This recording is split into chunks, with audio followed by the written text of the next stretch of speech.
Alors, avant de commencer, deux petits laïus.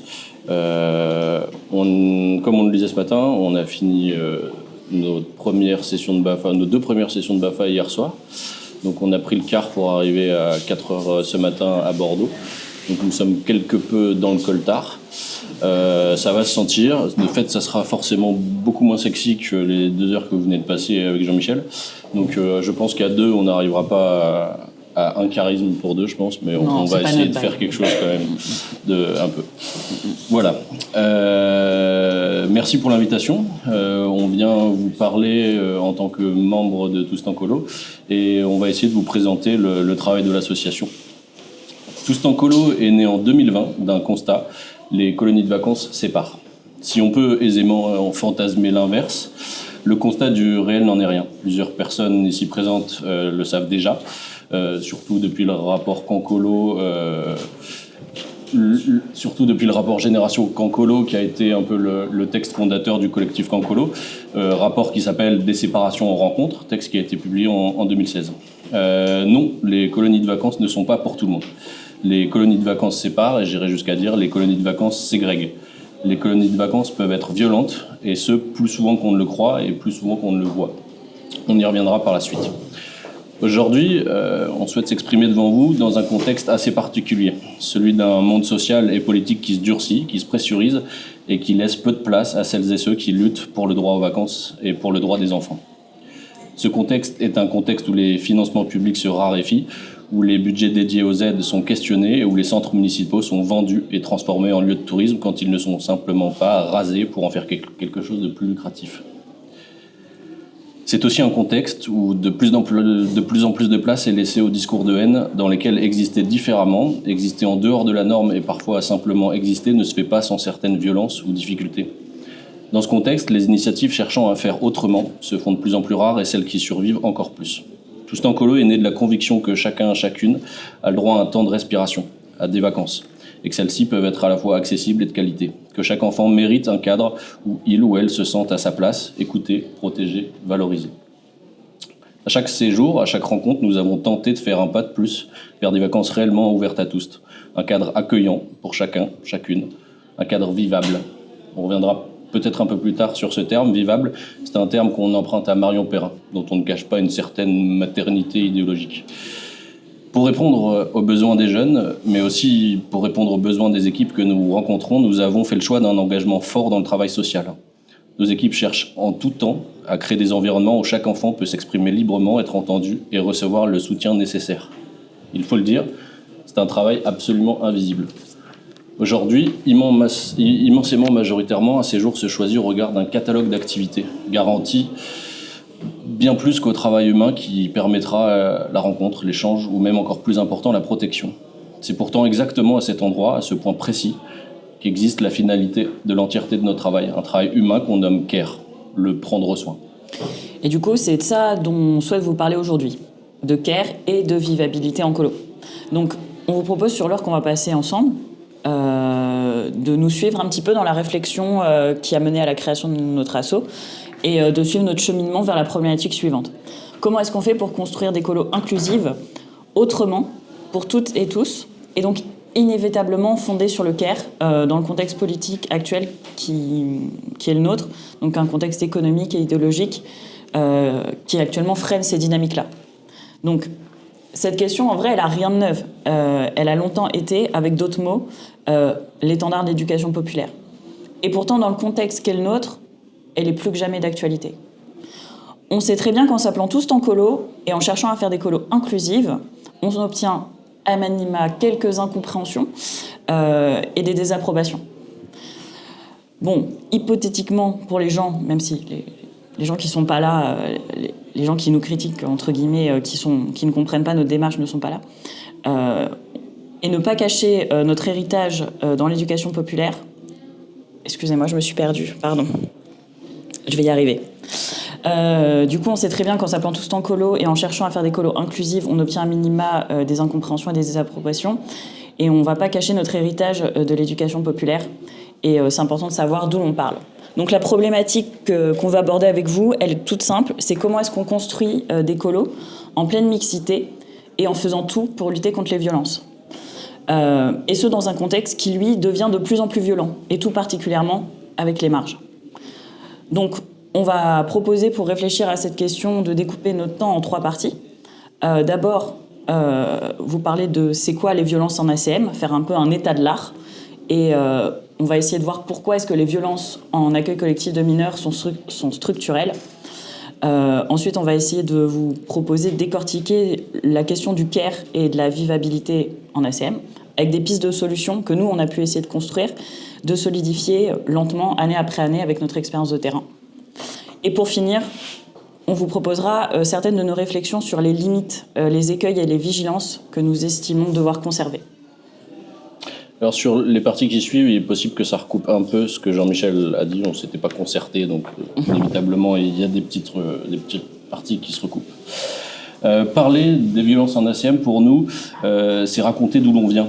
Tous en Colo est né en 2020 de l'usure face à un travail violent dans les gros organismes.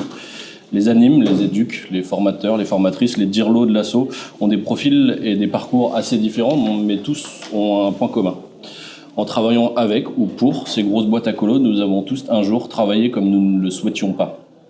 L'association naît d'un rejet, celui des pratiques aberrantes ou violentes dont nous ne voulions plus. Et pourtant, ces pratiques sont moyennes, elles sont courantes, parfois structurelles dans le fonctionnement même des séjours.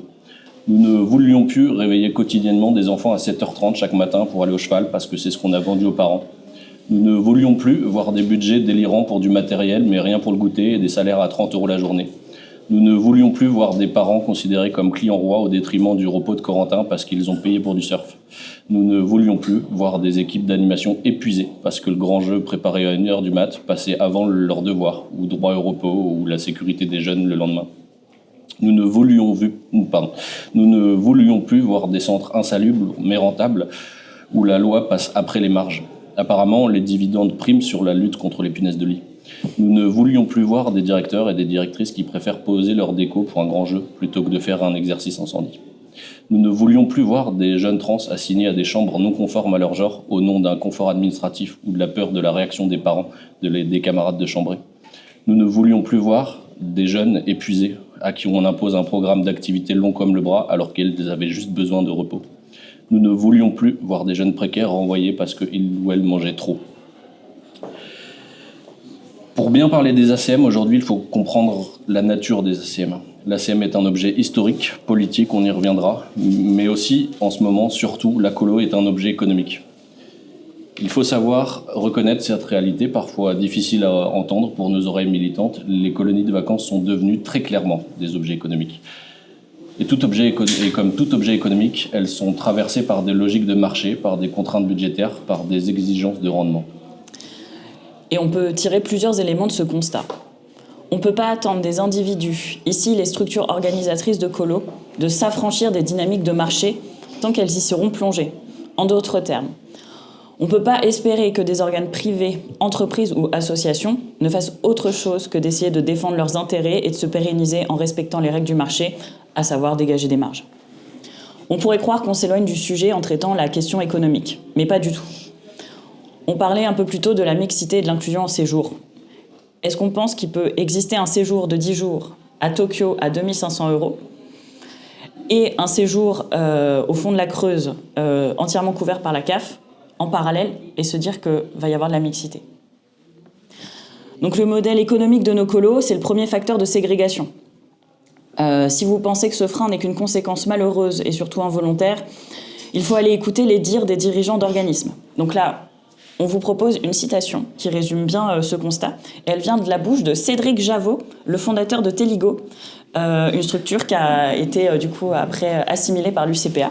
Voilà, qui nous dit du coup la mixité sociale, c'est du pipeau. La majorité des parents des classes aisées ne veulent pas que leurs enfants se mélangent avec des adolescents des quartiers populaires. C'est un reflet de la société. Regardez ce qu'il se passe dans les écoles ou les clubs. Voilà.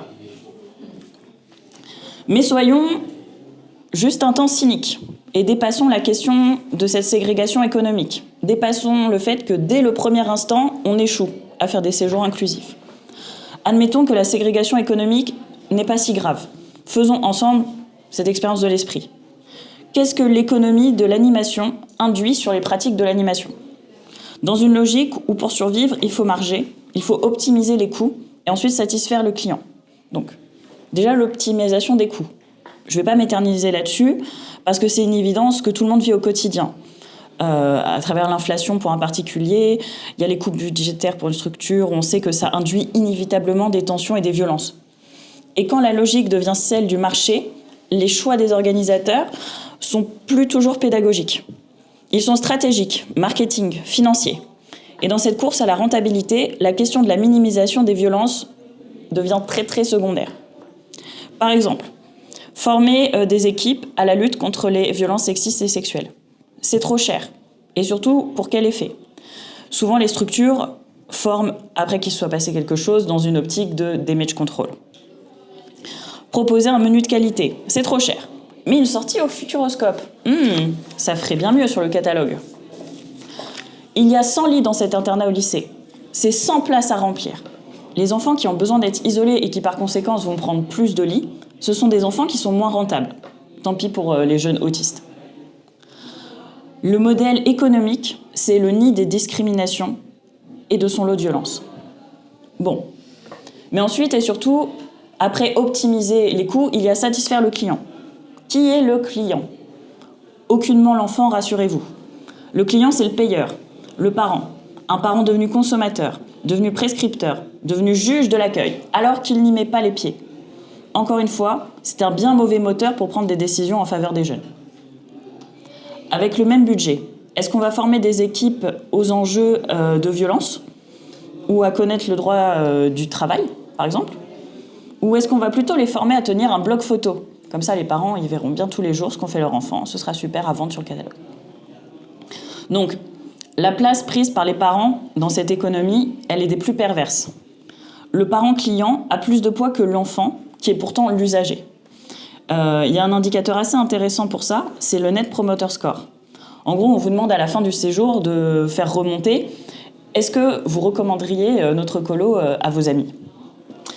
Donc, on demande aux parents « Est-ce que vous recommanderiez la colo ?» On ne demande pas aux parents s'ils comprennent la pédagogie qu'on a mis en place. On ne demande pas si leurs enfants ont été écoutés, protégés, valorisés. On ne demande pas si leurs enfants ils ont bien mangé, bien dormi. Non. On demande s'ils recommanderaient. Point. Et du coup, s'ils apporteraient des nouveaux clients. Parmi ces effets de bord de la place des parents dans le travail pédagogique des équipes, il y a la question des discriminations émanant des parents eux-mêmes. Qu'est-ce qu'on fait quand un parent est homophobe ou grossophobe ? On pourrait être tenté d'écarter naïvement la question et de dire « c'est bon, c'est à l'équipe d'animation de faire ce travail de pédagogie ». Mais quand c'est une population entière de parents, un groupe qui est homophobe ou transphobe, et qui exige par exemple qu'on retire un enfant trans d'une chambrée, quand c'est le parent lui-même qui demande que son enfant ne soit pas avec des enfants différents. C'est des questions compliquées et violentes. Et d'ailleurs, certains professionnels n'ont pas le loisir de répondre. Parce que justement, les parents, ils ne veulent pas que les animateurs, ce soient des personnes trans, gitanes ou handicapées, par exemple. Donc, on peut se poser cette question qui peut fâcher. Comment est-ce qu'on construit des séjours réellement inclusifs quand c'est pas ce que souhaitent les familles ? Le cadre économique reproduit et démultiplie les violences du reste de la société. Accepter que les séjours soient un produit commercial, c'est accepter qu'ils soient pleinement imprégnés des mêmes discriminations. On a dit un peu plus tôt que la colo était aussi un objet politique et historique. On y vient. Qu'est-ce que c'est qu'une colo ? Une colo, c'est déplacer des enfants d'un point A à un point B pendant un moment. Ces paramètres sont encadrés par la loi. En France, c'est minimum 7 jeunes mineurs pendant 3 nuits consécutives. Il y a un cadre légal qui contraint certaines pratiques, mais la colo, telle que nous la concevons, assez probablement dans sa structure, c'est un modèle historique. Là, si je vous demande à quoi ressemble une colo, un bus, 2 semaines, des activités le matin, l'après-midi, une cantine à heure fixe, des grands dortoirs, une structure temporelle rigide. Tout ça, c'est ce qu'on appelle le modèle colonial, le modèle des colonies de vacances. Je précise pour éviter une incompréhension, pas de lien en tout cas direct avec la question de l'empire colonial. Encore que. Le modèle colonial, c'est un modèle majoritaire. Celui qu'on retrouve dans la grande majorité des colonies de vacances. Celui qui est enseigné en formation, celui qui est considéré comme la norme. C'est un fonctionnement dans lequel le temps et l'espace des enfants sont entièrement définis par des adultes. Tout est organisé, planifié, cadré, le tout le plus souvent dans une architecture foucaldienne. Les enfants passent d'une activité à une autre, toujours encadrés, toujours dirigés, jamais vraiment décisionnaires. Dans ce modèle, l'adulte sait, l'adulte anticipe, l'adulte décide. Il connaît, soi-disant, les besoins des enfants, il les organise donc autour d'un emploi du temps censé leur convenir. L'adulte devient alors le garant du cadre, des règles, des sanctions, mais aussi du rythme, de l'hygiène, de la morale et même parfois de la culture légitime. Combien de fois n'ai-je pas entendu des animes empêcher l'écoute d'un rap jugé trop sexiste alors qu'ils ou elles écoutent ce même rap sexiste en dehors de la colo. Mais l'adulte ne choisit pas que ça. Il choisit les vêtements autorisés, à quel moment, il décide des activités, il impose les menus et bien sûr il propose tous les contenus. Tout doit être éducatif, justifié, validé. Ce modèle repose sur un programme unique, pensé pour un ou une enfant moyenne. Problème, cet enfant moyen n'existe pas. Mais quand on impose un seul cadre, une seule façon de vivre dans un séjour, on exclut de fait tous celles et ceux qui ne rentrent pas dedans. Prenons un exemple très concret, une journée très classique d'ALSH. Réveil en musique avec une danse collective pour faire de la cohésion. Ensuite, activité manuelle pour travailler la motricité fine. Ensuite, repas tous ensemble à la cantine. Ensuite, temps libre pour se défouler dans la cour. Ensuite, sortie piscine avec un maître nageur. Ensuite, retour au centre avec un goûter. Une journée bien rodée, bien huilée, qui marche très bien. Et pourtant, pour certains jeunes, c'est un enfer. Lucien, qui a de l'anxiété sociale, vit mal la danse collective imposée dès le matin. Mehdi, dyspraxique, se retrouve en difficulté dans l'activité manuelle qui lui rappelle l'école. Sarah, autiste, ne supporte pas le bruit à la cantine. Myriam, qui dort mal à cause de son petit frère, aurait besoin d'une sieste, mais on lui demande de se défouler. Donna, qui est menstruelle, ne peut pas aller à la piscine et reste sur le banc, isolée. Ce programme, si classique soit-il, est excluant. Il est basé sur une norme unique qui ne tient pas compte des besoins réels, spécifiques et individuels. Mais attention, on ne jette pas la pierre aux équipes, ces logiques ne viennent pas de nulle part. Elles sont systémiques et surtout historiques. Ce n'est pas le choix de chaque équipe qui est en cause, c'est un héritage éducatif, commun et normatif. Et tant qu'on reste dans ce modèle, tant qu'on considère que l'adulte doit tout décider pour le bien de l'enfant, tant qu'on pense qu'un seul cadre doit convenir à tous, on ne fait pas de l'inclusion, on normalise et on produit de la violence. On va prendre un peu de temps sur ce point, le modèle colonial. Si la question économique est le premier des engrenages de la violence, alors le modèle colonial en est le moteur central autour duquel tout s'articule. Et pour bien comprendre ce qu'il implique, pour vraiment saisir ce qu'il produit, il va falloir faire un peu d'histoire et un petit peu de théorie. Alors on ne va pas autant rentrer dans le détail de ce qu'on a fait avant, qui était très bien. Voilà. Du coup, les colonies de vacances, elles trouvent leurs origines à la fin du XIXe siècle, avec un pasteur suisse qui organise les premiers séjours pour offrir aux enfants défavorisés de Zurich une échappée à la campagne, visant à améliorer leur santé en les éloignant des conditions urbaines insalubres. C'est une démarche qui est philanthropique et avant tout qui s'insère dans une logique hygiéniste. Donc la finalité, elle est sanitaire. En France, c'est 5 ans plus tard qu'un autre pasteur propose une initiative similaire, permettant à des enfants parisiens de séjourner à la campagne. Avec une autre lecture, l'enjeu principal dépasse la santé. Il s'agit aussi de modeler les corps obéissants et adaptés à la vie industrielle en intégrant des normes sociales, comportementales, genrées. La colo devient un outil de régulation à la fois sanitaire et culturelle. Donc, on passe une trentaine d'années et on voit apparaître la justification parfaite des séjours de vacances, la finalité éducative. Donc tout au long du XXe siècle, il y a 2 phénomènes qui prennent de l'ampleur. D'une part, l'État et les organismes s'emparent de plus en plus du sujet. L'implication de l'État s'intensifie, notamment autour du Front populaire en 1936 et notamment à l'après-guerre. Et tout ça, ça se structure, se réglemente, s'encadre et doit faire face à des logiques de masse.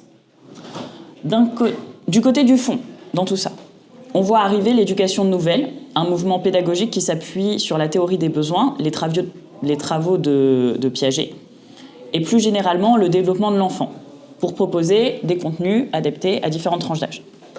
Ce qui est important de retenir de ces 2 points, c'est que le modèle vise alors une adaptation des pratiques aux besoins supposés de l'enfant.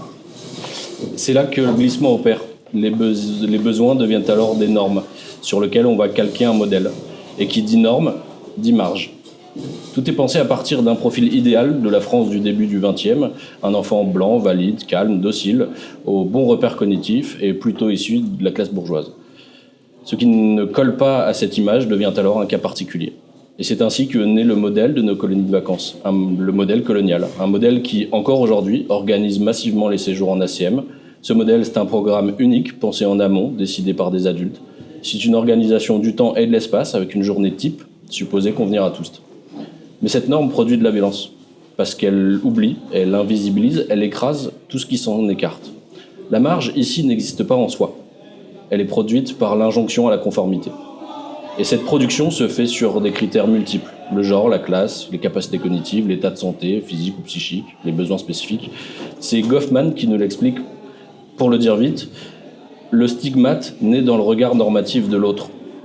Ce n'est pas l'enfant qui est hors norme, c'est le cadre qui ne lui permet pas d'exister autrement. En d'autres termes, on n'est pas à la marge, on est mis à la marge. Et pour ces jeunes-là, précaires, neuroatypiques, racisés, en situation de handicap, queer, grosses, traumatisés, chaque journée de colo peut devenir une accumulation de violence, plus ou moins grande, jusqu'à l'épuisement ou jusqu'au retrait, jusqu'à la désertion, jusqu'à ce que certains ou certaines s'en préservent et ne partent plus en colo. Et quand ils ou elles partent, on ne les voit plus. Et comme on ne les voit plus, on n'adapte plus. Et comme on n'adapte plus, on reproduit la norme et on favorise les désertions. Le modèle trie. Le modèle colonial s'auto-justifie et il s'auto-normalise. Il exclut par défaut. Alors, ne jetons pas bébé avec l'eau du bain. Les travaux de Piaget ont permis des avancées. Ces études, elles ont permis à un moment T de l'histoire de mieux comprendre les enfants. Mais aujourd'hui, ce qu'il nous faut, c'est pas renforcer la norme, c'est remettre la marge au centre. C'est penser une pédagogie post-Piaget, une pédagogie de l'attention, du collectif et de la réparation. Il y a une phrase de Goffman, encore lui, que j'aime beaucoup à ce sujet. Pour comprendre la différence, ce n'est pas le différent qu'il s'agit de regarder, mais bien l'ordinaire. Notre travail à nous, l'objectif qu'on s'est choisi, c'est de modifier cet ordinaire. Alors, ça semble facile d'émettre la critique. Proposer une solution, c'est notre affaire, j'en conviens. Celle qui est la nôtre et qu'on vous propose ici, c'est le CARE, une pédagogie qui tournerait autour du CARE. Alors le CARE. Le CARE, pas comme le CARE en effet de mode, pas comme une intention floue, mais comme une réponse organisationnelle aux discriminations et comme un accès vers des colos un peu plus inclusives. Mais jusqu'ici, on n'a pas encore défini le CARE. Le terme, il vient de l'anglais. Il se traduit assez mal, mais on peut dire en synthèse, le CARE, c'est prendre soin, s'occuper d'eux. Nous, on utilise une définition de Joanne Tronto qui dit « Le CARE, c'est tout ce que nous faisons pour maintenir, perpétuer et réparer notre monde, en sorte que nous puissions y vivre aussi bien que possible. Ce monde comprend nos corps, nous-mêmes et notre environnement, tout élément que nous cherchons à relier en un réseau complexe en soutien à la vie. » Alors, cette définition, elle est assez large, mais elle nous permet déjà une première grille de lecture complète et complexe. Pas de soins des corps sans écologie, pas de respect de l'environnement sans respect des travailleurs, pas de soins des esprits sans respect des droits. Bref, cette définition a au moins une vertu, celle de croiser les enjeux et de montrer les intrications et besoins de prendre soin les uns les autres à tout niveau. Mais qu'est-ce que ça veut dire concrètement, dans notre sujet, à notre échelle, une pédagogie du CARE ? Autrement dit, une pédagogie de l'attention portée. Pour porter attention, il faut commencer par faire attention, apprendre à écouter, et surtout apprendre à se taire, à capter les signaux faibles, à observer les besoins réels, parfois discrets, parfois non verbalisés. Mais peut-on faire ça dans un cadre strict où chaque corps est contraint sans relâche dans un temps et un espace ? On pourrait croire que le CARE est un outil cosmétique d'une bienveillance fantasmée. Des petites attentions, lire une histoire à un enfant avant de dormir, tolérer qu'un enfant dorme un peu plus parce qu'il est fatigué ce matin-là, tolérer qu'un enfant se resserve à la cantine, des petites choses comme ça, un peu homéopathiques. C'est très bien, mais c'est pas tout à fait ça. La pédagogie du CARE se veut totale, c'est un changement structurel. Ce n'est pas tolérer qu'un enfant se resserve qu'il faut accepter. C'est accepter qu'un enfant ne se nourrisse pas pendant un repas entier, un deuxième, et qu'il finisse par venir en cuisine chercher lui-même ses aliments avec le cuisinier parce qu'il est rongé d'angoisse et des TCA fabriqués par une industrie agroalimentaire ravageuse, et qu'il choisisse lui-même ses tomates, sinon il ne mange pas. Ce n'est pas tolérer qu'un enfant dorme un peu plus un matin par rapport à un lever échelonné organisé.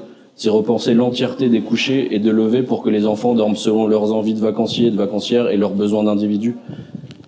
Et donc ça demande de penser à beaucoup de choses, de travailler énormément de points, comment faire que l'élève tôt ne réveille pas l'élève tard, par exemple. À l'échelle de la vie d'un groupe, à l'échelle de la vie d'une colo, la colo aurait plus à apprendre de la vie d'une colocation que de la gestion d'un régiment. C'est pas tolérer qu'une enfant, parce qu'elle est menstruée, n'aille pas à la piscine, c'est arrêter de faire des temps de piscine obligatoires. Combien d'enfants non menstrués ou qu'on présume non menstrués va-t-on mettre partiellement nus devant d'autres? C'est accepter que les repas, les rythmes ne soient pas les mêmes tous les jours, et ça veut dire repenser, travailler énormément de points. C'est beaucoup de travail parce que dans cette approche, aucune équipe ne peut en amont présupposer des besoins d'un groupe ou d'un jeune. Le travail est donc de proposer un cadre souple, évolutif, autant que possible, où les réponses sont construites avec et non pour les jeunes. Et pour ça, il faut sortir des logiques de planification rigide, du tout prévu, du tout optimisé. On a toujours fait comme ça et ça marche super bien. Penser le care en séjour, ça veut dire penser chaque dimension, matérielle, temporelle et humaine. Alors, matériellement, si un jeune a besoin de temps seul, combien de chambres libres on garde en fait finalement? Si plusieurs jeunes ont des besoins similaires, comment est-ce que nous on va réfléchir à équiper nos centres? Est-ce qu'il y a des besoins spécifiques en couverture lestée, en casque anti-bruit? Oui, non, pourquoi? C'est toutes ces questions-là qu'il va falloir réfléchir et ça va forcément influencer sur le budgétaire. Budgétairement, justement, qu'est-ce qu'on met comme priorité? C'est quoi la place de la nourriture? Est-ce qu'on fait de la super nourriture bio ou est-ce qu'on fait de la comfort food industrielle? Quand est-ce qu'on se met d'accord sur quoi? Et si on ne sait pas ce qu'on va faire, combien on a d'argent pour les activités sur place? Comment est-ce qu'on fait pour être transparent avec les jeunes sur le budget qu'on a dans notre séjour finalement? Comment est-ce qu'ils vont participer à comment est-ce qu'on va dépenser l'argent du séjour? Pour que ça réponde à leurs besoins. Et la question humaine, c'est comment est-ce qu'on va former nos équipes? Et surtout, à quoi est-ce qu'on les forme? Parce qu'on ne sait rien en amont. Donc, comment est-ce qu'on va s'outiller? Comment est-ce qu'on va accompagner les animateurs, les directeurs, pour vraiment incarner cette posture d'attention qu'est le care? Et là, déjà, avec ces premières questions, on comprend deux choses. D'une part, que le care, il n'existe pas sans écoute et rapport démocratique. Et ensuite, que le care, ce n'est pas que pour les enfants et pas qu'un adulte vers un enfant. Le care, il doit s'appuyer sur des dynamiques structurelles de groupe. C'est pompeux dit comme ça, mais c'est le fond de ce qu'on pense. On s'appelle tous en colo, pas chacun sa colo. Nous pensons qu'exister se fait toujours au sein d'une société, aussi petite soit-elle, comme une colo ou une coloc. On pense aussi que c'est au groupe et non à l'individu de prendre en charge la question du care. Nous pensons que nous devons apprendre à vivre ensemble, vraiment vivre ensemble, pas dans un groupe qui aurait été préalablement amputé de celles et ceux qui ne correspondraient pas à la norme. Et nous pensons que cet apprentissage du vivre ensemble est une réponse juste et essentielle aux enjeux politiques que nous traversons. À l'échelle globale, c'est une réponse au climat sociétal violent qui nous divise, mais c'est aussi à notre échelle, celle de l'EduPop, une réponse à la recherche de sens qui traverse le secteur depuis quelque temps. Alors, avant de conclure et de passer aux questions, on va prendre un petit instant quand même pour poser les limites de ce qu'on propose. Parce que le care, c'est vraiment pas magique. Et c'est pas neutre non plus. C'est la traduction littérale... si la traduction littérale passe par prendre soin d'eux, il ne consiste pas vraiment non plus dans un soin au sens médical. On n'est pas médecin. Voilà. Le fait de prendre soin ou de recevoir du soin, ça ne doit jamais créer de dépendance, ni de mécanisme d'emprise. Le but, c'est qu'à la fin, les jeunes s'affranchissent. Le care, ça ne peut pas non plus être une manière de garder l'autre sous contrôle, même avec les meilleures intentions du monde. Le care véritable, c'est celui qui garantit l'autonomie, l'émancipation de la personne qui le reçoit. Et ce point doit rester notre ligne de crête. C'est un équilibre fragile qui demande un questionnement permanent sur nos postures et sur les dynamiques de groupe.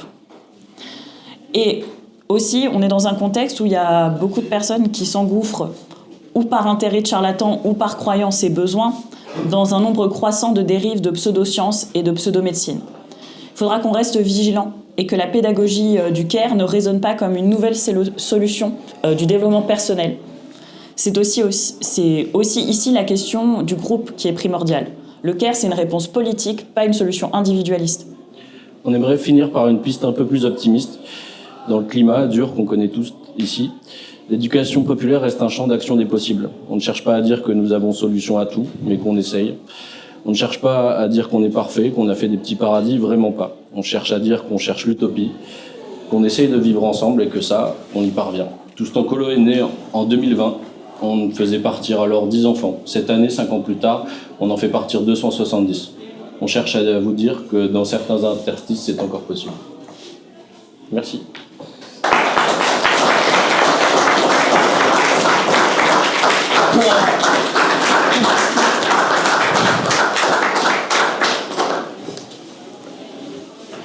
Voilà. Tu peux vous poser des questions? Oui. Ah oui, oui, oui. Et du coup, vous fonctionnez comment sur vos séjours? Enfin, vous faisiez plus les réveils échelonnés, les activités étaient là, posées et tout, et... Il n'y en a pas. Il n'y en a pas. On a des couchers constamment libres et des levées constamment libres. Et sur la question des repas, C'est les jeunes qui vont décider en début de séjour à quelle heure ils veulent manger et c'est toujours pratiquement retravaillé, enfin rechanger au jour le jour. Ce qui fait que ça demande de travailler avec des équipes en cuisine qui sont très au fait du rapport aux enfants. Donc ça veut dire qu'on travaille beaucoup plus avec des animes qu'on forme à la cuisine que l'inverse parce que les cuistots c'est compliqué. Ce qui fait que les premières années, c'est moi en cuisine et petit à petit, je forme. Comment est-ce qu'il est temps collectif, des activités collectives ou enfin, ouais, comment ça se passe là? Je sais pas. Ça dépend du groupe. C'est une blague. Oui, Souvent, il y a un début de... Ça dépend vraiment de notre groupe. En fait, au départ, il y a un temps collectif de décision de comment est-ce que nous, on souhaite organiser, enfin, comment est-ce que les jeunes, et comment est-ce qu'on va faire pour s'organiser. Et ensuite, selon notre groupe, ils vont tous faire des vacances par groupe de 3, par grand groupe, ou par groupe. En 5 ans, on a vu des dynamiques très différentes naître. Parfois des groupes très fusionnels, parfois des groupes plus éclatés en fonction des dynamiques. Et vous êtes sur combien d'enfants de jeunes en général vous avez par séjour? On cape à 30. À 30? On cape à 30. Ok. Il y a vu un tournoi en cave en combien? On vise 1 pour 5. Vous avez posé une question dans votre présentation.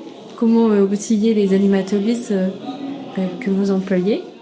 Je vous traîne la question pour ce concret. Alors déjà, on a un outil en interne où on propose des formations à l'année. Nous, on a un travail de veille où en fait on va rediriger tous nos animes. On va de manière assez régulière faire une espèce de newsletter. On dit là, il y a cette formation-là, cette formation-là, cette formation-là, cette formation-là. Donc on a un catalogue de formations qu'on leur propose. On a aussi un séminaire annuel. On a aussi là la journée inclusion qu'on organise à Paris. Et aussi, nous, sur le terrain, en fait, tout à l'heure, on parlait des BAFA. Moi, je sais qu'en BAFD, la mission importante pour moi que je retiens en tant que directeur de séjour, c'est de la formation continue de mes équipes. Et du coup, j'inclus un temps de formation par journée. En fait, après le repas du midi, je fais de la formation à mes équipes d'anime pendant une demi-heure, 1 heure. Et en fait, les jeunes peuvent venir et proposer des sujets sur lesquels eux aussi, ça les intéresse d'être formés. Et en fait, on fait une espèce de co-formation directement sur le séjour pour assurer que les animes qui partent, ils aient des temps de formation toujours. Et point de vue organisme de formation, c'était une manière de re-ritualiser ça dans la vie des colos. Et la question de est-ce que c'est un temps de formation que pour les équipes Est-ce que c'est un temps de formation que pour les équipes ou pour les équipes et les jeunes? C'est la nature du sujet qui va être choisie. Typiquement, la première année, on avait fait du surveiller punir, et c'était pas pour les jeunes. Et du coup, en fonction des sujets qui vont être abordés, on aiguille, on autorise ou pas l'accès aux jeunes de ces temps-là.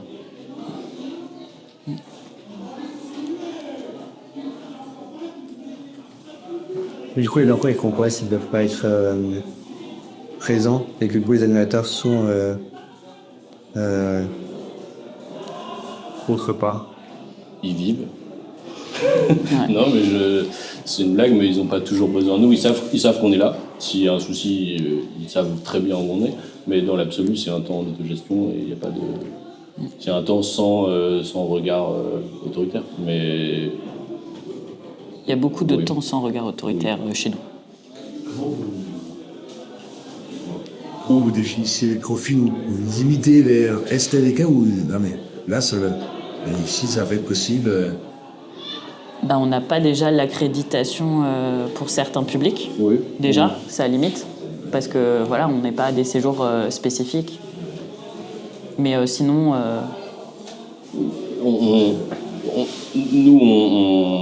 On affirme beaucoup qu'on ne fait pas des séjours adaptés. Et c'est un endroit où on sait que dans la constellation des petites assos, il y en a qui vont usurper ce titre-là et qui vont essayer d'aller gratter par là. Nous, on est très clair en disant qu'on ne fait pas des séjours adaptés, on ne fait pas des séjours spécialisés.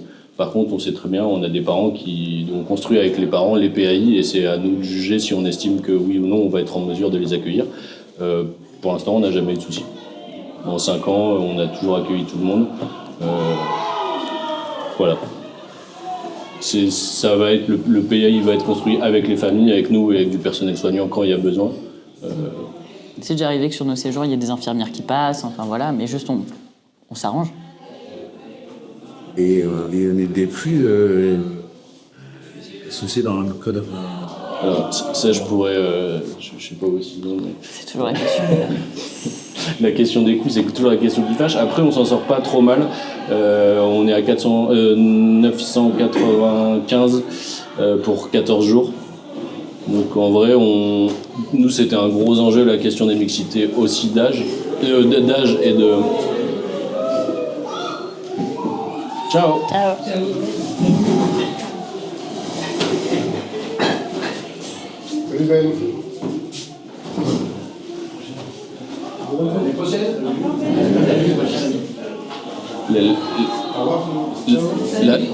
La première année, les 2 grosses questions de mixité qu'on avait travaillées, c'était la question des mixités d'âge, parce que ça fait peur aux parents de faire des 10-17. Il y a un vrai travail de pédagogie à faire auprès des parents pour leur dire non, mais en fait, c'est une chouette dynamique et ça permet tout un tas de choses, ça permet des vraies rencontres.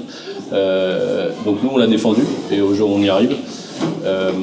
Et l'autre point sur la question des mixités sociales, ça a été aussi un travail d'aller chercher des publics et donc du coup on travaille avec le CASP, on travaille avec différentes structures et on essaye de faire de la com pour un certain public mais aussi travailler en même temps à faire de la com pour d'autres publics et de segmenter et d'essayer de les réunir à la fin.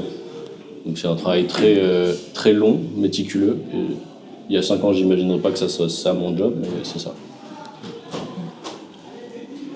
Moi je me demandais si les jeunes qui viennent avec vous, parce qu'ils s'attendent à ce modèle écolo, est-ce que, ils viennent consciemment, justement par la pédagogie, spécialement les Je sais pas si tu veux prendre. Je dirais qu'on a des jeunes qui reviennent pour la pédagogie. On a des jeunes qui viennent parce qu'il y a écrit tous en colo et que juste ils se sont fait virer des autres colos. Enfin, on a des profils où juste les parents ont vu que c'était tous et du coup ils se sont dit ah bah c'est bon, mon enfant TDAH autiste, il va pouvoir y aller, alors qu'il ne va pas être accepté dans d'autres centres. On a des jeunes aussi, notamment toute notre population queer LGBT qui vient parce qu'il y a écrit tous en colo. Du coup, ils se disent ça va être un endroit où on ne va pas me forcer à dormir dans une chambre qui ne correspond pas à mon genre, ce genre de choses. Donc je dirais que c'est un peu mixte. Et après, quand on a des jeunes du CASP, de l'ASE, eux, ils ne savent pas trop où est-ce qu'ils arrivent, honnêtement, vu qu'on travaille plus avec les éducs. Mais ça s'est toujours très bien passé. On nous demande souvent c'est qui votre public et il n'y a pas de réponse. On sait qu'on a une surreprésentation de toutes les minorités parce que les minorités sont mal accueillies ailleurs. Ça ne veut pas dire qu'on a un noyau particulier. On n'a pas une sociologie notable. Est-ce que vous avez une structure d'accueil fixe? Non. On est entre 3 gîtes, on est locataire. 3 gîtes dans le Jura à une 50aine de minutes les unes. Il faut aller de nourriture à un moment de est-ce que les jeunes choisissent ce qu'ils mangent aussi?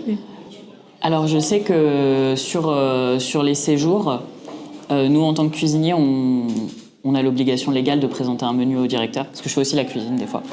Mais en fait, tout est question d'adaptation et de savoir que quand tu es cuisinier à Tous en Colo, t'es pas juste cuisinier, tu vas être animateur. Et du coup, moi je sais que quand j'ai des jeunes, au départ je me présente et je leur dis s'il y a quoi que ce soit sur la nourriture, vous venez me voir. Et du coup, ça m'arrive des fois de faire des plats et d'avoir des jeunes qui viennent en cuisine parce qu'ils ont besoin de manger ça. Et en fait, moi je fais la cuisine pour les autres et le jeune vient à côté de moi et fait sa propre nourriture, que lui il a besoin de faire cette nourriture et c'est juste pas un problème. Et en fait, c'est offrir cet espace de possible dans la cuisine qui permet de trouver une solution adaptée à tout le monde. Et la cuisine est pratiquement un lieu ouvert en fait. Vous prévoyez les stops, comment vous prévoyez Moi, je sais que les premiers jours, je prévois des choses de base, genre des pâtes et du gruyère, parce que souvent, c'est de la présupposition de ce que genre un jeune qui a des problèmes vont aimer. Mais ensuite, genre, on fait des courses très rapidement le lendemain et on va ensuite adapter en fonction des jeunes, quoi. On a des jeunes qu'on connaît et on sait qu'il faut qu'on ait une cagette entière de tomates parce que ce jeune ne mangera que des tomates sur le séjour. Et il y en a aussi, il y a un gros travail de communication avec les parents. On incite à prendre la comfort food si des enfants ont des gros TCA et c'est déjà arrivé qu'on ait des jeunes qui viennent avec autant de jours que de paquets de nouilles chinoises pour tous les jours, tous les repas et donc arrivent avec 14 et du coup c'est aussi un travail très lent de dire il n'y a pas de souci, mange tes nouilles chinoises petit à petit et en fait en s'acclimatant petit à petit à une nourriture qui n'est pas la sienne, on s'est retrouvé avec ces profils-là qui finissent faire la deuxième semaine avec que la nourriture du cuistot. Et c'est vraiment un travail qui peut être très lent, qui peut être ingrat, mais du coup, nous, on s'y attelle. Et du coup, c'est vraiment 6-7 ans. Vous accueillez pas les croix ici, vous? C'est la première année, on fait les 6-10 sur un autre séjour, là. Mais parce qu'on sait, c'est la première fois qu'on le fait. Ouais, sinon j'y arrivais derrière des 8. Ah oui, on faisait des 8-17 même. On faisait des 8-17, ouais, à un moment donné. Et en termes de ensemble de rencontres, comment ça se passe et comment est-ce que les personnes se rencontrent? Vis-à-vis des tranches d'âge? Vis-à-vis des temps de présence sur le site. Vraiment. J'ai l'impression qu'il y a aussi un grand rapport à la passation dans nos séjours, parce qu'on a notamment des jeunes qui ont vraiment accroché au projet et qui reviennent sur beaucoup de séjours. Donc à chaque fois, nous, c'est aussi notre challenge en tant qu'équipe de laisser la part de passation aux jeunes qui arrivent et qui du coup vont transmettre des choses, et aussi en même temps laisser l'espace aux nouveaux venus de pouvoir s'imposer et de reformuler le modèle et qu'on fasse pas juste comme ce qu'on a fait à la dernière colo. Donc ça, c'est un jeu de début de séjour qui est très important et qu'il faut bien gérer. Et je dirais qu'il y a des super moments de rencontres, notamment sur la mixité d'âge, qui sont fantastiques en fait. Genre vraiment avoir des 17 ans et des 8 ans, c'est super. Il se passe des trucs. Des rapports de mentorat très informels et très loin du rapport très descendant qu'il peut y avoir entre admin et jeunes. Du coup, c'est vraiment des trucs que nous, on pousse à fond. Est-ce qu'il y a une difficulté que vous avez sur l'unité? Vous revenez dessus? Tout. Plein. Sur quel aspect plus particulièrement? Hier soir, je pense qu'au temps de veillée, où chacune a raconté ça c'est ce qu'il voulait, une anecdote qui les a marqués. Et par souvent, quand j'aime bien demander ce que les gens vont parler, ce qui a posé une difficulté, parce qu'on peut peut-être le prime abord, là, tout de suite, je vois. Ou quelque chose que vous savez, et même si, parce que ça m'est agi. Non, les anecdotes qu'on aurait, je pense qu'elles seraient plutôt au contraire assez joyeuses, et justement parce qu'on s'est beaucoup pris comment on appelle ça poliment, on s'est beaucoup pris de critiques venant de l'extrême droite, on va pas se le cacher, et du coup c'est toujours le levier est toujours le même, c'est faire vivre les trans et les arabes ensemble, ça n'existe pas, c'est pas possible, c'est dans leur ADN, c'est impossible. Nous ça va. Et donc du coup il y a vraiment un truc assez joyeux, et ce dès la première année où on avait des situations de jeunes qu'on n'aurait pas imaginé dans la même pièce, et où globalement le vivre ensemble se fait. C'est pas toujours évident et immédiat, mais ça s'est toujours fini après 14 jours, toujours joyeusement. Nous on défend les rapports au temps long. À part les petites saisons où on est contraint de faire une semaine, nous on pousse à ce que les parents prennent le mois. Et ça aussi c'est une joie qu'on voit, c'est qu'on nous disait un mois en 2025, ça n'existe pas.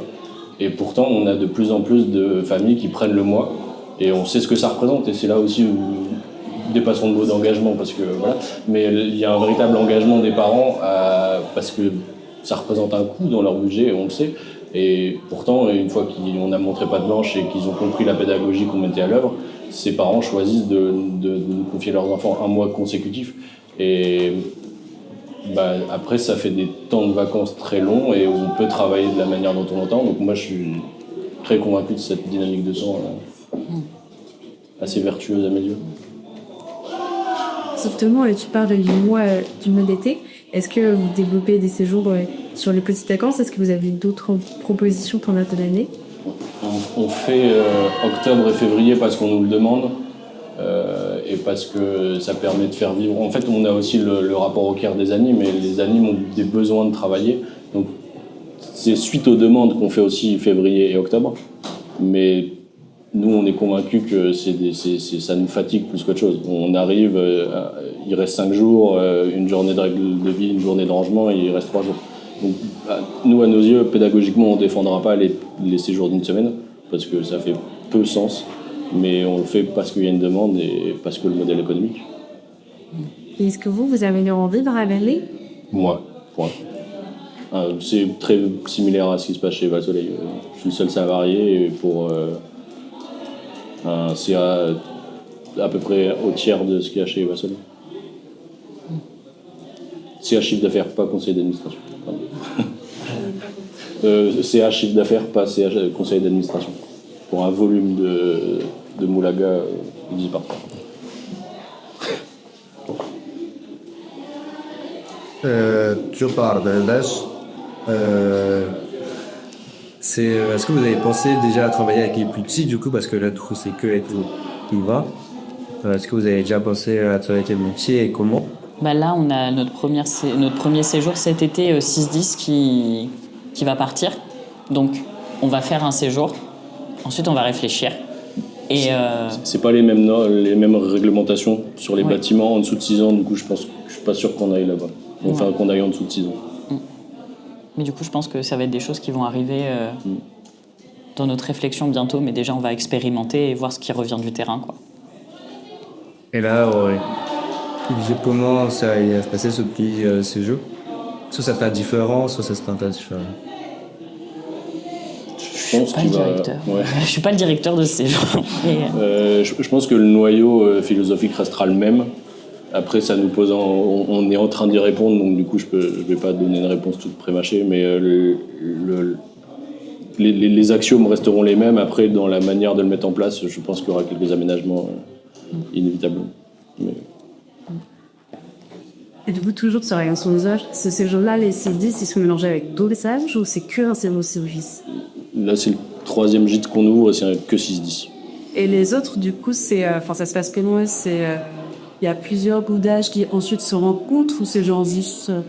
Ils sont tous ensemble et il n'y a pas de groupe ou de différenciation. On ne fait pas de groupe de chambre. Enfin, déjà, ils choisissent leur chambre. Donc, s'ils veulent, si on peut avoir un jeune de 8 ans avec un jeune de 17 ans, enfin, voilà, ils font un peu comme ils se ressentent en fait dans l'espace et dans ce moment-là, quoi.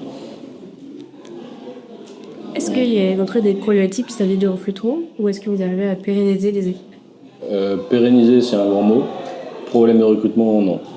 Et on sait qu'on est très chanceux là-dessus. Donc nous, on a tendance à repousser vers les assos copaines les candidatures. Mais on sait qu'on a un petit côté ovni sur le sujet. Comme tout le monde, on a des problèmes sur les directeurs et directrices. Mais sur les animes, aucun souci.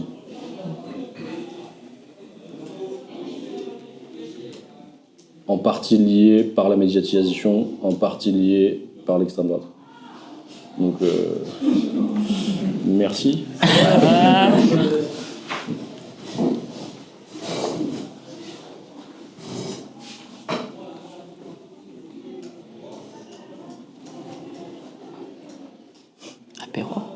Apéro? Ah, il y a encore une question. Pas de souci. Non. Au début, vous parliez que c'était les jeunes qui décidaient. Comment ils décident du coup? Comment ils l'intégrer à la décision? Alors j'avoue que ça dépend aussi du directeur et de comment lui, dans son projet pédagogique, il va réinterpréter le projet éducatif. Donc je peux pas parler au nom de tous les directeurs de Tous en Colo. Mais en fait, moi j'explique, je suis quelqu'un qui finalement va rassembler les jeunes et leur faire « Bonjour, voici la loi, genre d'un ACM, voici c'est quoi ce qui nous régit, c'est quoi le cadre légal qu'on peut pas dépasser à vivre tous ensemble. Comment est-ce que vous voulez qu'on fasse ?» Et genre, des fois, je vais, par exemple, aiguiller, faire des petits groupes et dire, lancer des perches en mode, c'est quoi les horaires qu'on a envie d'avoir tous ensemble, c'est quoi ce qu'on veut manger, c'est quoi ce qu'on veut faire, pour toi, c'est quoi les vacances. Et en fait, en lançant des petites perches comme ça et toujours en les laissant essayer. Et des fois, ils font des erreurs et c'est OK. C'est-à-dire que des fois, ils vont me faire Les seules fois où je vais intervenir, c'est quand ils vont dépasser le cadre légal et dire, par exemple, on veut qu'il y ait un animateur réveillé jusqu'à 2h du matin et un levé à 7h, je vais leur faire « Bah non, parce que le droit du travail, je peux pas faire ça. » Mais à part ça, je vais les laisser tenter des trucs. Et des fois, tu te retrouves avec des horaires de repas... voilà. Mais, et on essaye et on n'y arrive pas et c'est pas grave et on recommence. Et voilà. Le seul pattern qu'il y a eu, et il n'a rien de structurel, mais c'est un constat, c'est qu'il y a des assemblées d'enfants. Des assemblées d'enfants. Comme là, on n'a pas inventé le tiède, mais on ne cache pas avoir des grandes influences dans les pédagogies de la décision, une pédagogie institutionnelle, mais qu'on teinte clairement de pédagogie critique, parce qu'on n'a pas du tout envie que l'assemblée du jour 2, elle ressemble à l'assemblée du jour 1, et on essaye de s'auto-saborder constamment pour essayer qu'il n'y ait rien de statique. Et c'est un grand sujet. Je ne sais plus qui j'avais. J'avais eu quelqu'un de chez Va Soleil la première année de l'association. Et j'avais eu un entretien d'1 heure avec Mathieu. Oui. Ouais, ben voilà. Avec toi.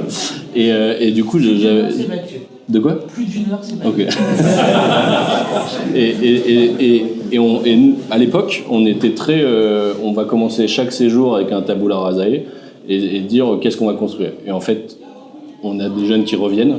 Et c'est impossible de repartir de rien. Donc on essaye constamment d'accepter qu'il y ait des rituels qui s'instaurent, mais aussi de les remettre en question et de dire qu'est-ce que les nouveaux peuvent apporter, et de s'auto-mettre des bâtons dans les roues pour s'empêcher d'avoir trop de rituels trop ancrés. C'est quoi la place de l'animatrice à tout ce temps cause heureux ? Sous-casté.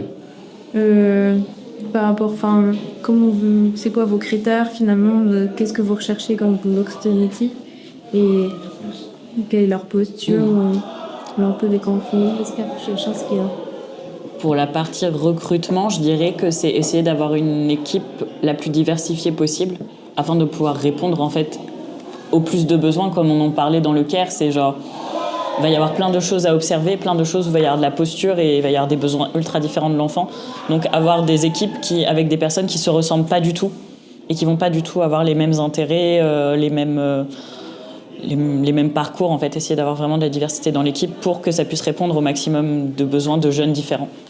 Et avoir plus de compétences diverses aussi, je dirais. Moi, c'est comme ça. Et au niveau de la posture, je pense que c'est un peu comme en direction où on essaye de produire de la liberté, mais on essaye aussi, et surtout, j'ai envie de dire, peut-être même avant, de ne pas nier le cadre dans lequel nous-mêmes on est contraints. Et quand on assume que nous-mêmes on a un certain nombre de contraintes, les jeunes le comprennent très bien. Il y a plein d'endroits où on a eu des discussions à bâton rompu sur le fait que à cet endroit-là, c'est le cadre légal et c'est pas moi qui décide d'appliquer cette règle-là. On met une grande attention là-dessus et ça c'est toujours assez bien passé. Toujours sur la continuité de la place, ce qu'on va faire, comme on va passer un moment toutes et tous ensemble, on essaye de mettre sur un relatif pied d'égalité les envies des animes et les envies des jeunes. Et ce qui fait que ça se fédère un peu comme ça autour des activités et voilà. C'est assez organique, j'ai l'impression.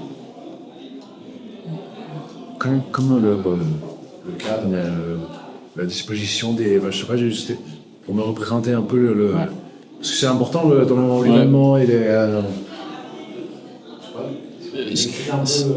on a 3 gîtes qui sont très différents. Du coup, en effet, ça teinte beaucoup la façon dont les groupes vont se répartir dans l'espace et même entre eux. Moi, je suis beaucoup sur un gîte où la cuisine est centrale et où du coup, ça va beaucoup capter de jeunes. Et typiquement au début de séjour, où je sais qu'en cuisine, je vais beaucoup avoir les jeunes qui sont timides et qui n'ont pas forcément envie d'être en grand groupe. Et petit à petit, d'autres jeunes vont s'agglutiner en cuisine et à la fin, je me retrouve avec la moitié de la colo en cuisine. Donc, je trouve qu'en effet, l'architecture est un catalyseur de certaines dynamiques. Le deuxième gîte qu'on a eu est beaucoup plus traditionnel, des couloirs longilignes, avec des grandes salles au rez-de-chaussée et des dortoirs à l'étage. Et on sent que c'est un bâtiment très typique de ce qui est en colo et où les sanitaires ont été rajoutés en 60, la cuisine a été rajoutée en 70, et du coup on sent que c'est une espèce de patchwork qui aujourd'hui est immétable aux normes.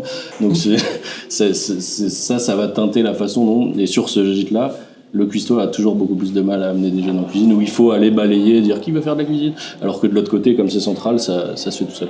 Donc en effet, la question du bâti, elle est assez centrale.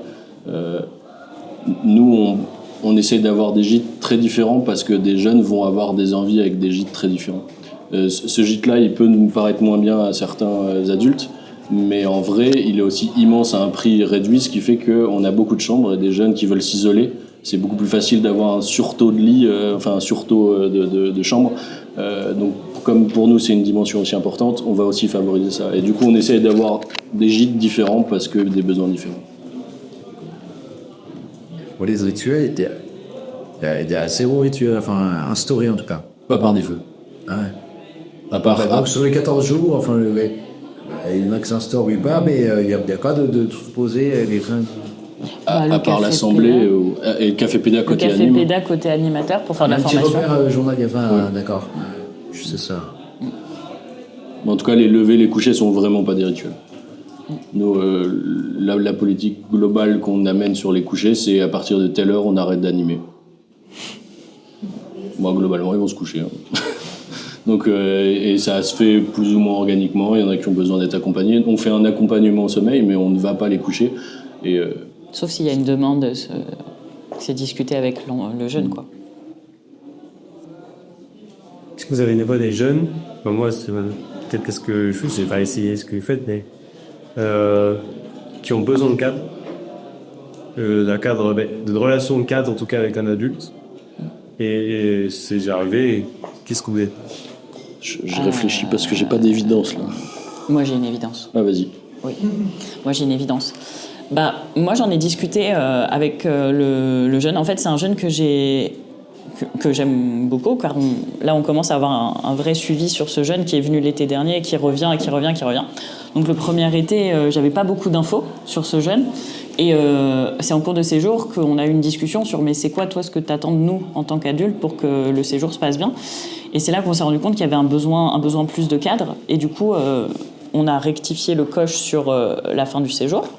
Et ensuite, sur les prochains séjours, du coup, je sais qu'en début de séjour, ce jeune-là, je vais me poser et je vais faire comment t'en es en ce moment, toi, avec le cadre, le rapport au cadre dans ta vie, parce que c'est un jeune qui a une vie un peu compliquée, etc. Et du coup, en fait, à ce moment-là, il me dit ce qu'il veut. Et du coup, je lui dis, ok, du coup, je vais venir te voir à telle heure et on va dire, c'est l'heure d'aller se coucher, si t'as besoin que ça se passe comme ça, etc. Et du coup, en fait, on va définir un cadre ensemble, mais je vais pas moi l'imposer, je vais le construire avec lui et c'est lui qui vient me dire j'ai besoin de ça. Et du coup, si c'est lui, je vais pas lui dire non. Enfin, oui, bien sûr qu'on va faire un cadre, si tu as besoin d'un cadre. Et j'aurais pas tendance à dire qu'on n'a pas de cadre. Nous, on parle de cadre souple, mais on parle pas d'absence de cadre. On sait clairement que... Oui, je veux dire, si par exemple, ça fait plusieurs soirs qu'il y a des jeunes qui se couchent à 3h du matin et qu'on voit bien qu'ils commencent à se mettre... Enfin, la première fonction de l'animateur, assurer la sécurité physique, affective et morale des jeunes, on l'a toujours en ligne de mire. Et d'ailleurs, on y pense tout le temps. C'est-à-dire que si, en effet, je vois que j'ai un jeune, là, le manque de sommeil commence à faire qu'il va se mettre en danger, je vais aussi juste me poser et lui dire « Hey, tu sais que moi, je dois assurer ta sécurité physique. Et là, actuellement, avec ce qu'on est en train de faire, ça marche pas trop. Comment est-ce qu'on fait? Est-ce que ce soir, tu te couches plus tôt? Est-ce que... Et en fait, je suis ultra cash et ultra transparent avec le jeune sur mes obligations vis-à-vis de lui. Et en fait, du coup, je sais pas, ça se passe bien parce que on est vrai. En fait, on fait pas de subterfuge. On dit cash les choses. J'ai l'impression que ça marche très bien. Cette transparence, on l'a déjà eu à des endroits où on était encore en questionnement. C'était moi le fautif, du coup je me donne le droit de m'auto-poucave. J'étais en cuistot, un jeune qui veut absolument venir en course, j'arrive en caisse, je déballe toutes mes affaires, je paye, et là il arrive avec une canette de Monster, et je fais oh non, j'ai pas envie du débat, je sais pas quelle était la posture du dirlo, je suis pas en responsabilité à ce moment-là, et j'ai pas envie d'avoir le débat devant la caissière de la posture sur la Monster, j'accepte. Et en fait, arrive le moment où le DIRLO n'a pas réfléchi à la question, personne n'a réfléchi à la question, et on demande à l'enfant, est-ce qu'on peut se donner 2 jours pour réfléchir et que l'équipe statue, en fait, on ne sait pas, on n'a pas eu cette situation-là, est-ce que tu nous donnes le droit de réfléchir? Et on a temporisé 2 jours. Je sais même plus quelle était l'issue, mais globalement, en fait, Alors, il tolère très bien. Tu veux une blague sur l'issue? Ouais. Il n'y a pas eu d'issue. Et en fait, c'est un jeune qui revient cet été sur un séjour où je suis cuisine, qui revient cet été sur mon séjour, ou le séjour enfin bref, où je suis là. Et du coup, je lui ai dit, écoute, on n'a pas eu le temps pendant cette colo, mais cet été, j'arrive avec une réponse. Voilà, je lui ai dit ça à la fin de la colo, et le jeune il était, ok. Et voilà, je le reverrai, et je vais lui dire ma réponse. Il faut que je réfléchisse à la réponse. Mais voilà, il y a aussi un truc très transparent de, là, j'ai pas eu le temps, je suis désolée. Ouais, et ils le savent. Est-ce que vous pensez qu'un cadre intermédiaire, parce que du coup ça c'est même ok, il n'y a pas de cadre intermédiaire entre la loi et ce qui se passe dans le Kakebu. Un cadre intermédiaire préfixé par des adultes, voilà, c'est une violence onéreuse. Bah, L'absence de cadre préfet? Non, un cadre, parce que vous avez décidé que c'était d'un prix de pédagogie de pas fixer ça dans un cadre intermédiaire. Ouais. Dans certains trucs, moi j'ai pu faire pareil, tout n'est pas forcément pas et tout, mais allez, non. Est-ce que c'est ça l'interprétation? Ouais. Nous, on pense qu'un cadre unique pour tout le monde, oui, c'est violent. Comme on le disait, je jette pas la pierre aux équipes parce que la culture de l'animation a toujours fonctionné comme ça, donc j'en veux pas à des individus et je comprends pourquoi ça tourne comme ça. Nous, on essaye d'avoir le cadre le plus évolutif possible et le plus sommaire en début pour qu'on puisse le construire à chaque fois avec Elsie. Tout à l'heure, vous parliez du fait que vous partiez des besoins des jeunes. Alors, je travaille en ce moment plus avec des bras, des tout petits, donc des 2, 3, 4 ans. Comment est-ce que vous arriviez justement à aider les jeunes qui n'arrivent pas à reconnaître leurs besoins? Alors, sur des 3-4 ans, Alors, non, mais par exemple, ça peut se décaler à plus tard. Par exemple, un jeune qui est en déperdu ou une jeune qui... Quand on demande de quoi est-ce que tu as besoin pour passer de bonnes vacances, c'est très limité ou... Il n'y a pas, honnêtement, c'est tellement du cas par cas que je dirais qu'il n'y a pas de bonne réponse à ça. Et peut-être qu'en fait, ce jeune-là, il a juste besoin de temps pour savoir ce dont il a besoin. Et que juste, t'as pas de réponse, c'est pas grave.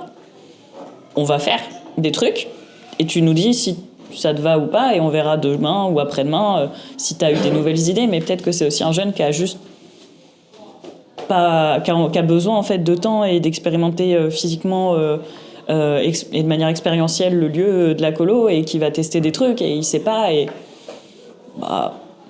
on nie pas la dimension laboratoire de nos colos. On va voir. Puis on va voir. Je sais pas. J'ai pas de réponse claire là-dessus. C'est tellement rien d'automatique en tout cas. Voilà, rien d'automatique quoi.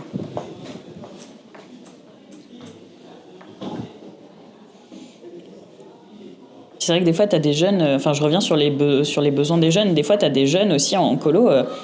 Peut-être que genre, son besoin de vacances, c'est quelque chose qui va être complètement à côté de ce que nous, on préimagine comme besoin de vacances. Par exemple, on a eu des jeunes du CASP cet été, donc c'est des enfants SDF. On a un jeune, il a passé son séjour, il a mangé, il a dormi.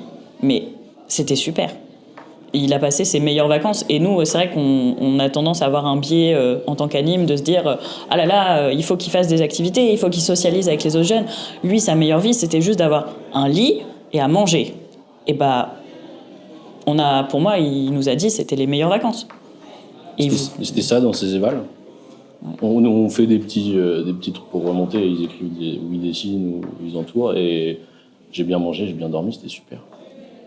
Et on oublie souvent ça. Il y a David Bespatin qui a fait une étude où ça reprend il a retrouvé des textes où il y a les besoins des enfants des années 80, les besoins des enfants de 2024.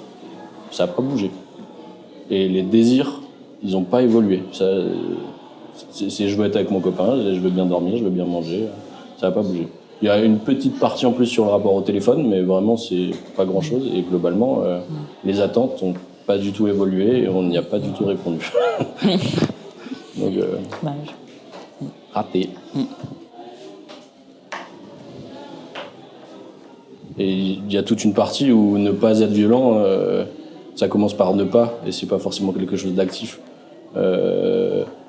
Se taire et observer, c'est vraiment une grosse partie du job. Et juste écouter, c'est déjà beaucoup, dans le sens où la première année, c'était vertigineux pour nous, parce que juste prendre le temps et souffler, et juste constater ce qui avait déjà été les violences pour tout un tas d'enfants, c'était les 90% du job. On en avait des enfants qui disent bah moi on m'a dit les pénis avec les pénis, les vagins avec les vagins, du coup j'étais pas bien. Et bah oui, évidemment qu'il y a des enfants qui sont pas bien avec ça. Il y a des enfants avec qui bah moi je suis dyspraxique, on m'a fait courir des tours de terrain pour essayer de me soigner. Quel anime fait ça? Et donc nous ne pas faire ça, c'était facile.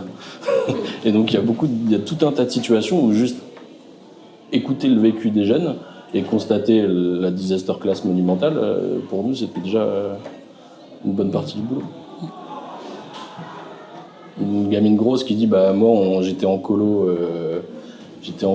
stylisme et on m'a dit moi je ferai pas de robe parce que je suis trop grosse, ça prendra trop de tissu. Donc, bah, on va filer plus de tissu, nous c'est facile de pas être violent. Enfin il y a vraiment le milieu a vraiment un rapport culturel compliqué aux violences et donc du coup juste prendre le temps c'est déjà une bonne partie du boulot. Oui, trop. Et oui, une question sur laquelle vous disiez que les gens se par sentir, ça demande de laisser quel espace disponible, que les gens puissent sortir de lieu. Tu veux dire dans surplus de lit? Ouais. Ouais, ça on le fait assez empiriquement en début de séjour en comptant. Nous, ce qui est important, c'est que là, on assume un rapport très légaliste où on respecte la loi, c'est-à-dire on propose des chambres non mixtes. Donc il y a toujours une chambre de garçon, une chambre de fille, et entre deux, des chambres mixtes. Et de moyenne, je sais plus, je crois qu'on calcule. Aussi, ça dépend des PAI qu'on a. Ouais. Oui, ça va dépendre des PAI qu'on peut mesurer avant le séjour.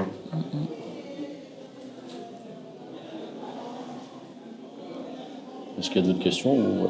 Je me posais la question en termes d'obligation. Qu'est-ce qui existe sur le séjour? Est-ce que les assemblées sont obligatoires pour tout le monde ou pas? Des cafés obligatoires pour les amis ou pas? On n'a jamais eu d'animes qui ont dit je souhaite pas faire le café péda, mais ouais, j'ai peut-être mon côté regard directeur qui fait que ça serait mal, je sais pas, en tout cas. Côté... Est-ce que l'assemblée est obligatoire pour les enfants? Eux-mêmes en ont débattu et ils ont statué une année que c'était pas obligatoire et qu'il pouvait y avoir des représentants qui viendraient aux assemblées. Ils l'ont aussitôt sabordé en disant que ça allait avoir les biais d'une démocratie représentative. Donc on a fait d'accord, ok, bon bah. Et ils ont eux-mêmes rendu ça obligatoire avec tolérance à l'écart pour tout un tas d'enfants qui n'étaient pas capables de tenir 40 minutes d'assemblée, ce qui est tout à fait entendable. Mais du coup ils ont préféré normaliser la pratique et fabriquer de la marge silencieusement plutôt que d'autoriser la représentativité. Voilà. On a aussi eu un séjour où ils ont décidé de faire une assemblée tous les 3 jours parce qu'ils avaient la flemme. Voilà. D'accord. Sinon, des temps obligatoires... non. On doit faire notre traça, notre compta, on doit faire les trucs de base. Faire des courses. Moi, j'ai eu déçu, c'est sur une couchée. Ah, je comprends. C'est un sujet. Ouais, parce qu'en fait, le Homebay individualisé, chacun se paye quand tu veux, ça c'est facile à comprendre. Mais en fait, c'est en termes de présence année, vous avez dit, à un moment donné, on arrête d'animer. Ouais. Donc peut-être, je sais pas s'ils se mettent une réunion pour les soirs. Et peut-être après, les animateurs vont se coucher. Ouais. Ou pas. Et comment veut gérer le groupe d'enfants qui décide de veiller jusqu'à 2, 3, 4 heures. Et est-ce que c'est sérieux? Parce que moi, je vous pose la question. J'ai dû avoir une fois en 24 ans un enfant qui a réussi à tenir jusqu'à 4 heures du matin. Et comment vous fonctionnez le positionnement en tant que garant d'une part de sécurité? Comment à ce moment-là vous faites Déjà, pour moi, il y a aussi une notion de retour au calme dans le centre et en fonction de ce qu'ils ont décidé. C'est-à-dire que, en fait, nous, on insiste, moi, j'insiste vachement sur dire, à partir du moment où il y en a qui vont se coucher, comment est-ce que nous, collectivement, on va garantir le sommeil de ceux qui vont se coucher? Donc ça crée déjà une ambiance de descente de la journée, parce que les premiers qui vont se coucher, les autres ont conscience que pour vivre tous ensemble, il ne faut pas les réveiller, donc ça crée une descente. Il y a aussi du temps, en fait, que je trouve un petit peu transitionnel. Par exemple, les jeunes, ils peuvent venir à notre réunion entre animes, enfin notre réunion d'animateurs le soir. Il y a des jeunes qui peuvent être là, donc ça fait aussi un temps plus chill, chiant et chill avec Du coup, eux. ça calme. Voilà. Après, en termes de présence anime, nous, on a moi, je sais que j'ai fait ça vis-à-vis des congés. En fait, il y a des nuits. Ces trucs avec les repos compensateurs. Mais en gros, et j'ai plus les chiffres en tête, mais en gros, je sais que moi, ma solution par rapport au temps anime, ce que j'ai décidé, c'est de désigner un anime, l'anime de nuit, entre guillemets, et genre, l'anime, il est dans sa chambre, mais les jeunes, ils peuvent y aller s'il y a un problème, quoi. De toute façon, les jeunes, de manière générale, viennent nous voir s'il y a un problème, même si on dort. Mais du coup, en fait, on les laisse en autonomie, mais nous aussi, on est répartis dans le bâtiment. Du coup, s'il y a du bazar, on va l'entendre, on va le savoir. Enfin.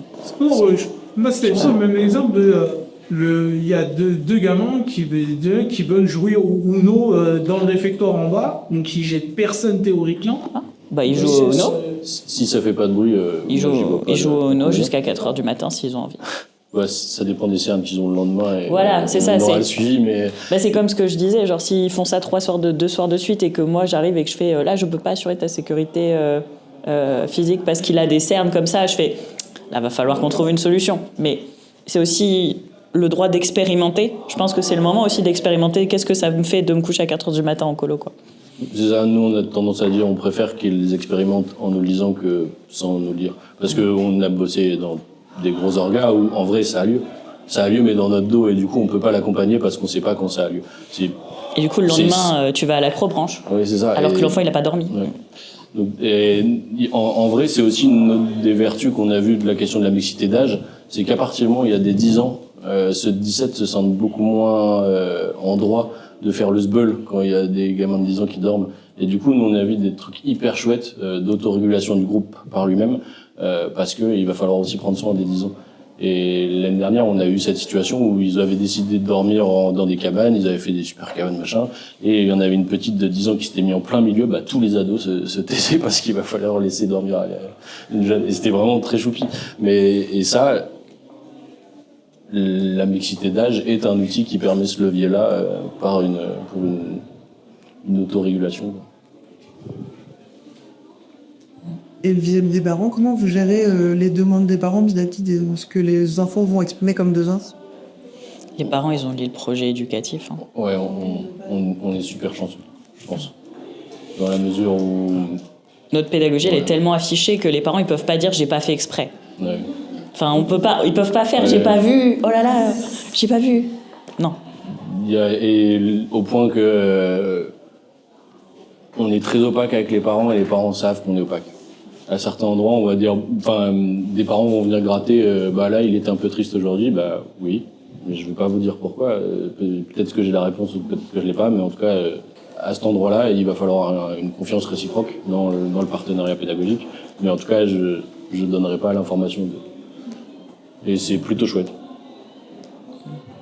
Est-ce que vous avez des idées est-ce que vous avez réfléchi à la bonne esprit des animateuristes et à la cohésion d'équipe une fois que les jeunes sont sans temps d'animation et que tu trouves ta somme de garde pour le reste de l'équipe? Est-ce qu'il y a des temps de jeu, des temps de vrille, des... Excuse-moi, est-ce que tu peux reformuler? J'ai pas compris. Excuse-moi. C'est très précaire. Les soirs, si je compris, il y a une personne qui est des gardes, donc qui est dans sa chambre. Ou pas forcément, enfin... Qui est identifiée comme telle. Après, si la personne n'est pas encore couchée, elle est avec nous. Enfin voilà, la personne n'est pas forcément... Une fois que théoriquement les jeunes sont soit couchés, soit dans le réfectoire, nous jusqu'à 4h du matin, et nous théoriquement il y a plus de temps d'animation. Est-ce que vous avez des temps de vrille entre animatrices, directrices? L'ivresse du 5e. Rien d'obligatoire. Des cohésions d'équipe ou créer un sentiment d'appartenance. C'est un peu historique dans le rapport à l'association. On est un gros groupe de joueurs et de joueuses de jeux de société, donc ça fait que c'est aussi notre moment. Après, on a notre petite réputation de vegan, végétarien, chiant, sans alcool. Donc on nous a déjà fait le reproche, pour être sincère, que nos colos n'étaient pas très fun pour les animes. Et on s'en fout.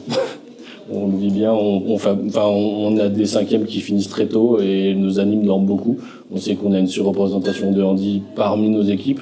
Et donc, nous, on milite pour... Il y a un code du travail, il est déjà pas terrible, mais par contre, on va le respecter. Et donc, moi, je sors de BAFA, j'ai jamais été aussi rincé en BAFA. Je suis beaucoup plus rincé en BAFA à faire 64 heures qu'en colo. Les colos qu'on essaye de fabriquer, c'est pas des colos... surtout s'il faut faire le mois, on essaye de les rendre aussi safe que possible aussi pour les adultes. Que possible, je précise. Mais en aucun cas, il y a un temps formel de cinquième obligatoire pour les équipes. C'est pas... Non. Avec toutes les dérives que ça peut impliquer, en plus d'imposer un temps de cinquième, faire gaffe à ça. Une question. Tout à l'heure, vous utilisiez accueillir, en termes de fuguides, majoritairement des sports des minorités. Est-ce que vous pensez que ça facilite la mise en place justement de d'autres projets par rapport à un public plus mixte? Oui, parce que en fait, ce qui est central, c'est la question du pouvoir discrétionnaire de l'anime et donc de la faveur. Et quand il y a une surreprésentation, par exemple, de gamins handi, la question de la faveur, elle va pas exister. Elle va pas exister dans son regard que pour n'importe quel enfant. Pardon, c'est un peu confus, je reprécise. T'as perdu des gens. J'ai perdu, pardon. La question de la faveur, quand on va donner un cookie à un tel mais pas à un tel, elle va fabriquer très rapidement la question de l'injustice et du coup elle peut être très mal vécue par certains groupes. Quand il y a une surreprésentation, par exemple, d'enfants handi ou minorisés en général, il y a le sentiment qu'à un autre moment je vais avoir besoin moi d'une faveur pour... Et donc du coup, je trouve que dans les groupes que nous on a eus, toutes les petites faveurs qu'on a pu donner n'ont jamais été vécues comme une injustice, mais comme un aménagement ponctuel. Et du coup, ce que j'ai vu dans d'autres gros organismes avant, j'ai pas l'impression qu'on voit la même chose. Et du coup, je pense que je pense en effet que c'est en partie lié au public qu'on peut se permettre d'avoir ce genre de pédagogie. Vraiment, je serais pas du tout prosélyte de la pédagogie qu'on a. Et je mentirais si je disais c'est applicable partout, en tout temps et en tout espace. Je veux pas avoir ce discours-là parce que j'ai pas le vécu d'autres éduques, d'autres militants. Donc moi, je suis très fier de ce qu'on arrive à faire, mais c'est pas une méthode. Ce que vous entendez par faveur, en gros, c'est une exception au cadre. Ouais, c'est vraiment. C'est le cadre, le groupe s'est fixé ou c'est le cadre non formulé que vous... C'est pas une exception au cadre légal, ça on n'en fait pas. Non, pas légal au cadre, j'entends cadre, c'est l'ensemble des règles plus ou moins formulées qui régissent la normalité ou pas. Et du coup, on fait pas de faveur en fait. Non, mais en fait, le terme de faveur est peut-être maladroit de ma part, mais un aménagement ponctuel qui va pas être le même pour tout le monde à un moment précis. Je sais pas, typiquement, un tel va chercher une tomate en cuisine parce qu'il mange rien, personne va aller râler de un tel manger une tomate et c'est pas le repas pour tout le monde. Vraiment, le rapport à l'écart est pas du tout un sujet, jamais. Un tel a besoin d'une chambre seule, c'est pas très rediscuté, c'est pas perçu comme un privilège et donc comme un écart d'accès au privilège. Ou ça, mais ok. Quand j'ai l'air que moi, je le ressens comme quelque chose qui se fait naturellement, ça se voit quand même. Je pense qu'il y a plein d'endroits où ça existe, c'est juste là d'où on vient, c'est pas monnaie courante. Je crois pas sur le colo de la soleil, si on donne, un truc considéré comme récompense, un reviendra pas quand ça met l'injustice. C'est normal. Mais si elle est dans la chambre individuelle, c'est peut-être dans un temps avec la parents. Je pense que ça serait pas mieux.